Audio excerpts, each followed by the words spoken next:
Hey guys, we are back for chapter 32 of Book Scavenger, and Mr. Quistling, we found out, was Babbage, and he just asked Emily to give back the gold bug because he knows that she was lying about having it, which was juicy in itself. But then she was just kind of like, no, I don't want to give it to you because I have Mr. Griswold's next game. And we're going to see what Mr. Quisling's reaction is. So here we go. Okay. Chapter 32. Sorry, I'm trying to get out of this light right now. This is bugging me. Okay. Mr. Quistling dropped his hand to his desk and didn't say anything. Emily wasn't sure if that meant he was surprised or not. Mr. Quistling's expressions were like a closet of pressed gray suits. All pulled together, all professional, all respectable. But it was hard to tell from day to day if the gray suit he wore was the same or different from the one he wore before. She flipped open the gold bug to the Bayside Press symbol that had a raven in place of the seagull. That was my first clue, she said. And then I found a secret message in the story. Mr. Griswold made this book with typos intentionally left inside. If you find the typos and list all the correct letters in one line, it spells the first sentence of another Edgar Allan Poe story. Mr. Quistling picked the book up and flipped through it as Emily recounted the rest of the scavenger hunt so far. And now I'm stumped with the clue I found in the Maltese Falcon. That's what I thought you could help me with. She reached for her backpack to grab the book, but Mr. Quistling held up a hand. I don't want to see it, Emily. But you could help me figure it out. We could work on the game together, and once we get to the end, then we could give the book back. I've been planning to give it back all along.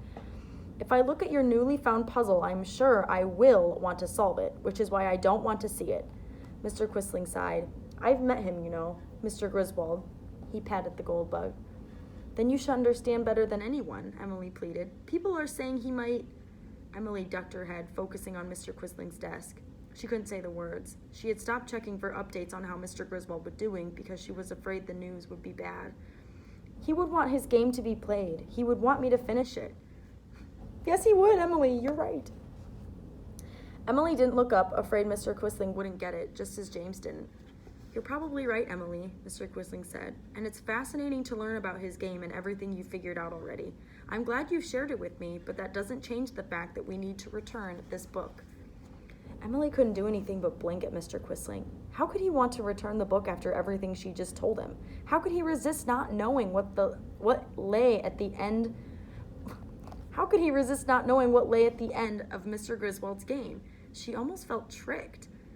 But why? She finally managed to say. I know who this book collector is, Mr. Remora. I've met him. Mr. Quistling raised an eyebrow, which might be the closest thing he ever came to looking shocked. James and I took a tour of Bayside Press, Emily said by the way of explanation. Now both of Mr. Quistling's eyebrows went up. We ended up getting to go in Mr. Griswold's office. Mr. Remora was there when he wasn't supposed to be. Later, we overheard him doing business at Hollister's bookstore, and he just wasn't very nice. You might have caught him on a bad day, Mr. Quistling said.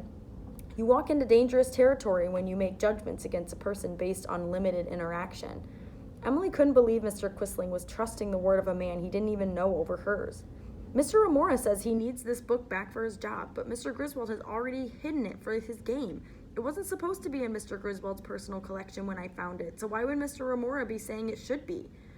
Do you know it wasn't supposed to be in his personal collection when you found it? Do you have confirmation on that? Are you making an assumption? I don't have any proof, but did this Mr. Remora lie about Mr. Griswold being his client?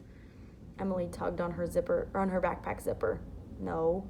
Did he lie about the gold bug belonging to his client? No. So you haven't actually caught him in a lie. What it sounds like you really want is a reason to keep the book for yourself, if only for a while. I'm sorry, Emily, I really am. I understand where you're coming from.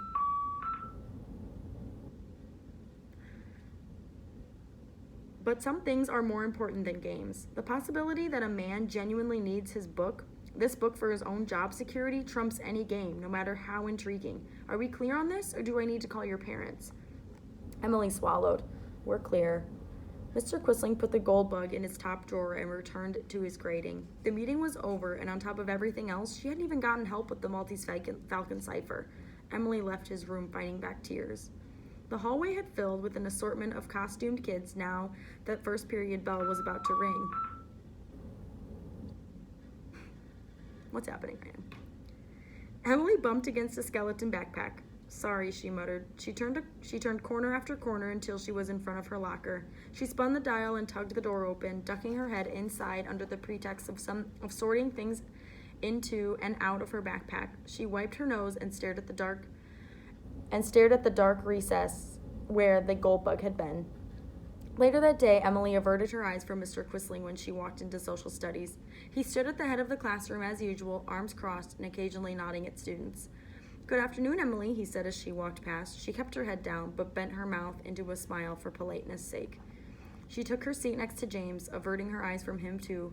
She caught him looking at her when she pulled her binder from her backpack. Maybe it was her imagination, or maybe it was the Cookie Monster hooded sweatshirt he wore for Halloween, but she could have sworn he looked worried before he turned his attention back to his logic puzzles. James is worried about Emily. He already knows she's sad. That's so cute. Attention! Anyone who would like to participate in a short video for Carol Fritz's retirement, please come to the big gym. There we go. I'm too into this book. Can't do it. All right. Sorry. She had been using the back exit ever since those men chased her and James, but today that meant going through the crowds waiting for the haunted house/cafeteria.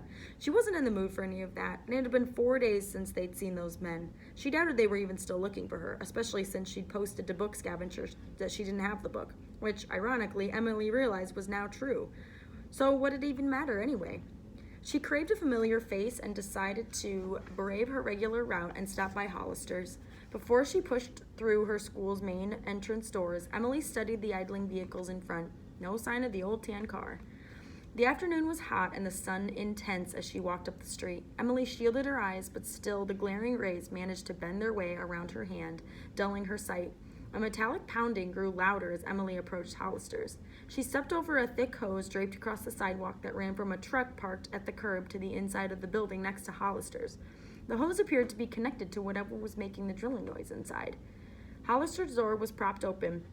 "Emily, who just moved here," Hollister shouted over the drilling when she entered. He stood at his counter, wearing purple robes and a wizard hat topping off his dreads.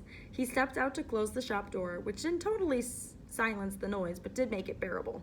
"Today's been a game of pick your poison," Hollister said. "Suffer through that racket or work in an oven.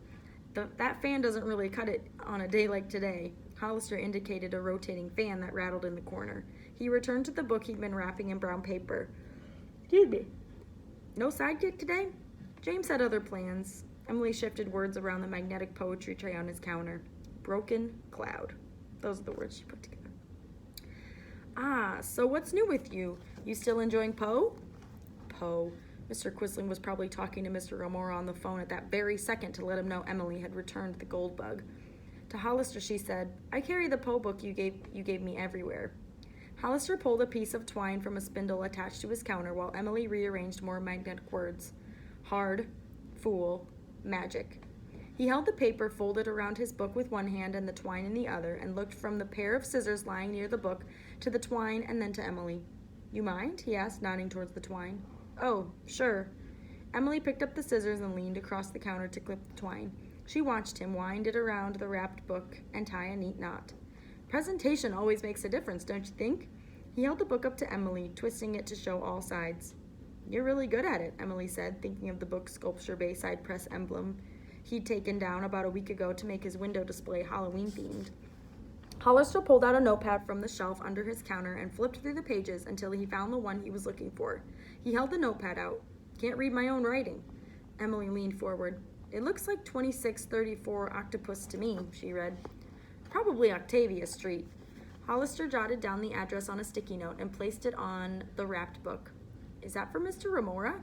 The question came with his memory of Hollister offering to deliver him a book the last time they were both in the bookstore. As soon as she asked the question, Emily realized she already knew the answer. Mr. Romora had complained to Hollister about living on Fillmore Street near the Fillmore, which stuck in Emily's brain thanks to her brother.